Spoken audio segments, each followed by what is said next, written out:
Not saying boycotting watching the games or buying merch. I'm not saying to go that far, but just make yourself vocal, make your demands vocal online, and kind of, stick out a little bit. Well, this is very much sticking out, bro. The fans has definitely been keeping receipts on everything that has transpired between the front office and Caitlin Clark ever since Stephanie White got here. Now, I was one of the first people to did a video yesterday breaking down this whole Apple situation, how they wanted the Indiana Fever to be like Apple. They never. The Indiana Fever organization finds itself embroiled in significant controversy following recent developments involving team president Kelly Krauskopf. The situation has escalated dramatically within the 48-hour period following the team's matchup against the Valkyries, creating substantial friction between the franchise leadership and its supporter base. Fan dissatisfaction has reached unprecedented levels, with supporters directing their frustration squarely at the front office management. The discontent has evolved beyond mere criticism into potential organized resistance, with discussions of boycotting games and merchandise purchases gaining momentum among the fan base. How they wanted the Indiana Fever to be like Apple. They never really wanted anything to be about Caitlin Clark. They want to use Caitlin Clark fan base to uplift their franchise as a whole, which is understandable in the mindset of a business. But at the end of the day, you do not want to piss off the very thing that is supporting you, and that is Caitlin Clark fans, bro. So either way, they try to twist this thing. I don't know why they thinking this thing is like the 90s or early 2000s where the people don't have no control. You see this right here? This is an Apple iPhone. The growing movement represents a strategic approach by supporters who understand that financial pressure often produces organizational change more effectively than passive complaints. This coordinated response demonstrates the modern fan's sophisticated understanding of economic leverage in professional sports. Social media platforms have become the primary battleground for this conflict, with supporters meticulously documenting interactions and decisions involving the front office's handling of Caitlin Clark since Stephanie White's arrival as head coach. The digital documentation serves as evidence for their grievances against organizational leadership. Apple iPhone. This thing packed more power than a little bit. You know what I'm saying? Y'all didn't have these in the 90s. Y'all didn't have Apple iPhones in the 90s or early 2000s. This right here will hit you where it hurts. And I'm telling you right now, you can film, you can type, and this is a powerful tool. Something that these people don't really think is very powerful. But one thing I can tell you is they're going to have a. The central controversy stems from Krauskopf's public statements comparing the Indiana Fever's branding aspirations to technology giant Apple. This comparison has generated significant backlash, with many interpreting it as prioritizing corporate image over basketball excellence and player development. The Apple analogy reveals the organization's strategic thinking regarding franchise building and brand development. Leadership appears focused on creating sustainable growth that extends beyond individual player popularity, attempting to establish the Fever as a lasting brand entity rather than being dependent on any single athlete. They're going to have a rude awakening very, very soon. But with all that being said, let's head on over to X to see what the hell Kelly did, man. So this footage right here has surfaced of Kelly kind of speaking out in a sense. You know what I'm saying? Speaking out in a sense in regards to this thing being like Apple. Let's listen to what she has to say. That we want to sustain.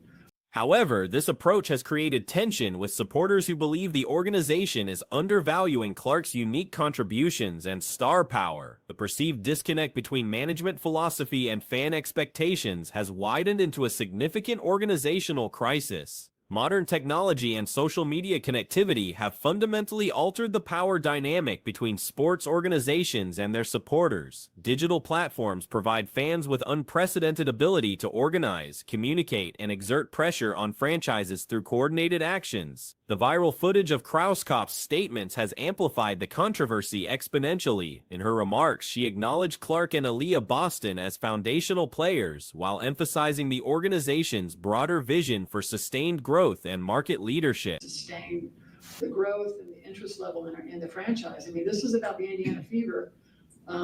Yes, we have a foundational player in Caitlin Clark and Leah Boston, and we're going to continue to add to that. But I want this team to be the leader in the country, and a brand, an enduring brand, like Apple or something. I mean, we have a real opportunity here that we want to sustain the growth and the interest level in the franchise.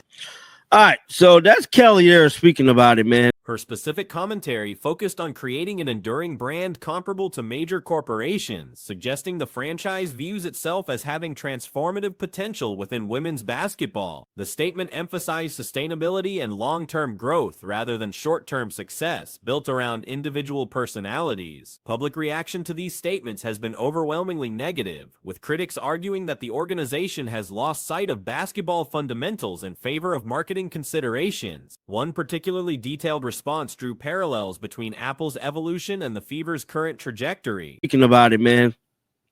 Told y'all yesterday she said this. I didn't have the footage, but she wanted this thing to be like Apple, bro. Well, this clip right here has since went viral, bro. This comment said, seemed like their focus was everything but basketball. Exactly. It's on the business sense. Here's why they hired Kelly back. Somebody said Kelly doesn't know it, but she's just come up with the perfect analogy. Apple used to be an innovator and pioneer in tech. The analysis suggested that Apple's early success stemmed from prioritizing product quality and innovation over marketing, willingly abandoning conventional approaches to deliver superior results. However, the company's later focus shifted toward branding and marketing at the expense of groundbreaking innovation. This comparison resonated strongly with critics who see similar patterns in the Fever's approach, prioritizing organizational branding over maximizing player performance and basketball excellence. The critique suggests that sustainable success requires product quality as the foundation, with marketing and branding serving as secondary considerations. Tech space, because it focused on the quality of the product it produced and always made sure that its product was hands down the best. The best, bro. They weren't afraid to throw away traditional or standard operating procedures in favor of giving people what they didn't even know they needed. Nowadays, however, Apple is a company that is risk averse. The disconnect between organizational leadership and supporter expectations has created an unsustainable situation requiring immediate attention. The fanbase's unified opposition to current management philosophy represents a significant challenge to the franchise's stability. Current circumstances suggest that unless substantial changes occur, the supporter boycott threats may materialize into actual economic consequences for the organization. The situation demonstrates the modern reality that franchises cannot operate successfully without supporter alignment and engagement. Nowadays, however, Apple is a company that is risk averse and not focused on the quality of its products rather than its company that is completely and utterly consumed with marketing and branding, leaving the actual product to be not terrible, but certainly no longer cutting edge and deeply unremarkable in every way. They've lost the lesson, which is the quality of the product, and the paramount and everything else follows, which is. The controversy highlights fundamental questions about franchise management philosophy in professional sports. Organizations must balance individual star power with team building, short-term success with long-term sustainability, and fan expectations with business objectives. Leadership careers now face scrutiny as the season progresses, with the organization's handling of elite talent becoming a defining measure of management competence. The situation with Clark represents a test case for how franchises should maximize generational talent while building sustainable programs. Kind of disturbing from Kelly Krauskopf. Let's take a listen. We want to sustain the growth and the interest level in the franchise. I mean, this is about the Indiana Fever. Yes, we have a foundational player in Caitlin Clark and Leah Boston, and we're going to continue to add to that. But I want this team to be the leader in the country, and a brand, an enduring brand, like Apple or something. I mean, we have a real opportunity. No, you don't. No, you don't. You don't have any opportunity. You have one opportunity. The upcoming game against the Atlanta Dream serves as an immediate test of organizational responsiveness to criticism. Tactical decisions regarding offensive systems and player utilization will be closely monitored as indicators of whether leadership has adjusted its approach. The broader implications extend beyond individual games to encompass the organization's long-term relationship with its supporter base. The current crisis represents a crossroads moment where leadership must demonstrate responsiveness to legitimate concerns while maintaining their strategic vision. Opportunity. You have one opportunity. And her first initial is C and her second initial is C. You could replace Caitlin Clark with the second biggest star in the WNBA, which is Angel Reese, and your viewership would tank by 70%. You could replace Caitlin Clark with the third biggest draw in the WNBA, Paige Beckers, and your viewership would still tank by 60%. You could replace her with anybody, and your viewership tanks by 60%, while whichever team she goes to's viewership doubles and triples. And everything good you've gotten.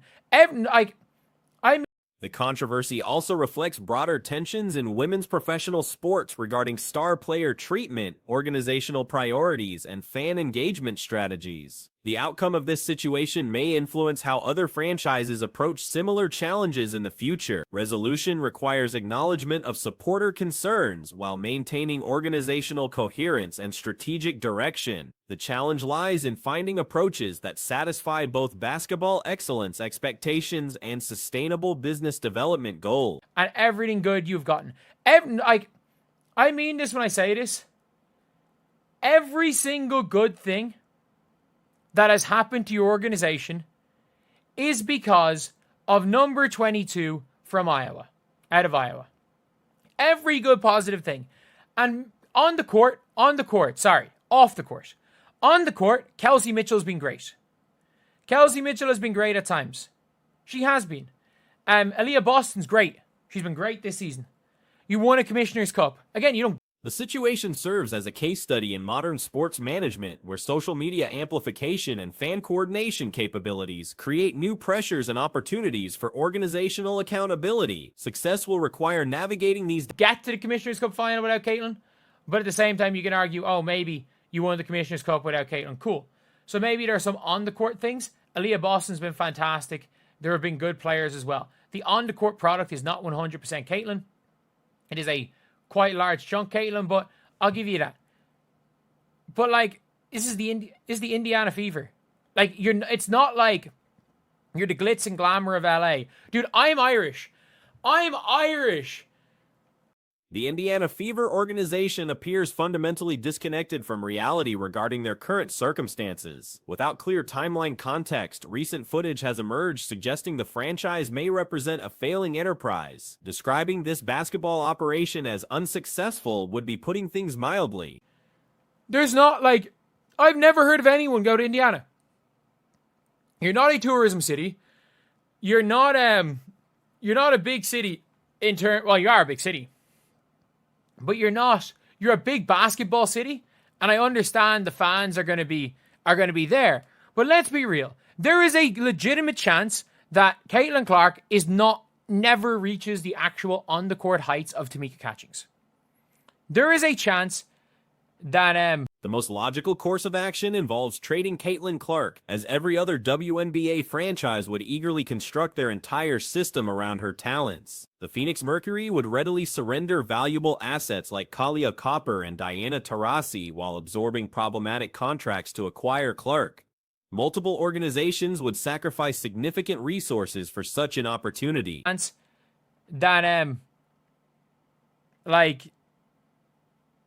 There's a chance that she genuinely does not reach the heights of Catchings on the court.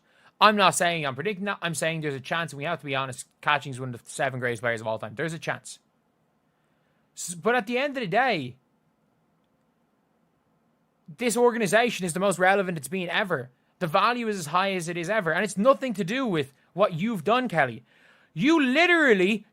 Recent statements from Kelly Krauskopf reveal troubling organizational philosophy. Her comments about maintaining sustainable growth and interest levels in the franchise, while acknowledging Clark and Aaliyah Boston as foundational pieces, demonstrate fundamental misunderstanding. The executive expressed desires to establish an enduring brand comparable to Apple, claiming substantial opportunities exist. Done, Kelly.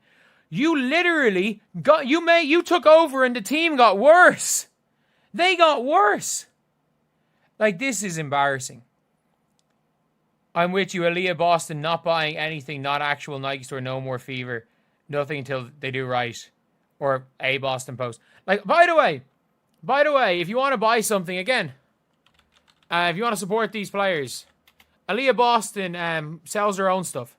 Aaliyah Boston sells her own stuff on her website.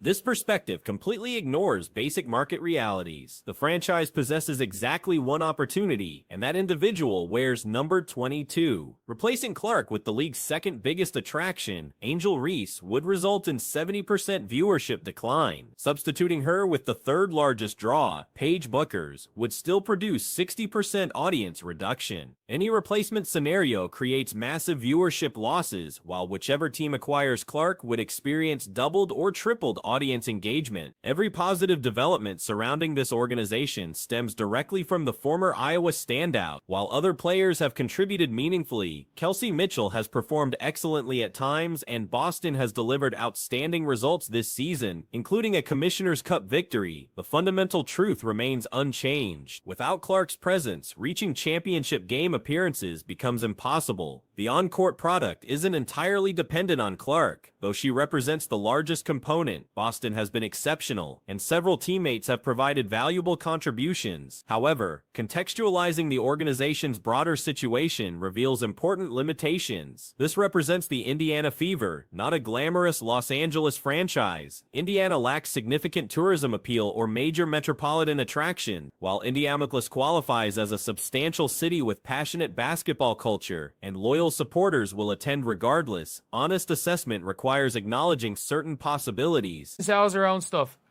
on her website. You can go and buy. There's definitely some Caitlin Clark merch. If you guys are, if you guys want some of it, you know, some loosely resembled in Caitlin Clark merchandise on that may or may not be Caitlin Clark on the old Mick Talks Hoop Store.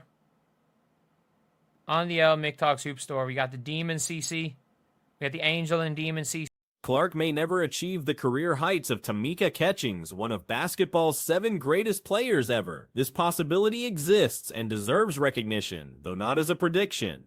Nevertheless, this organization currently enjoys unprecedented relevance and maximum franchise valuation. These achievements have nothing to do with current leadership decisions. Management inherited this situation, then oversaw team performance decline. The deterioration occurred under existing administration. The embarrassing nature of current circumstances has prompted some supporters to boycott merchandise purchases from official team stores until organizational improvements occur. Boston has established independent merchandise sales through her personal website, providing alternative support methods for individual players. Various unofficial Clark-related merchandise exists through third-party retailers for supporters seeking alternative purchasing options. While avoiding direct organizational support, the Apple comparison inadvertently reveals perfect irony. Apple achieved industry leadership through innovation and product quality focus, consistently producing superior offerings while embracing revolutionary changes over traditional approaches. Modern Apple has become risk-averse and faces competitive struggles, though brand strength persists.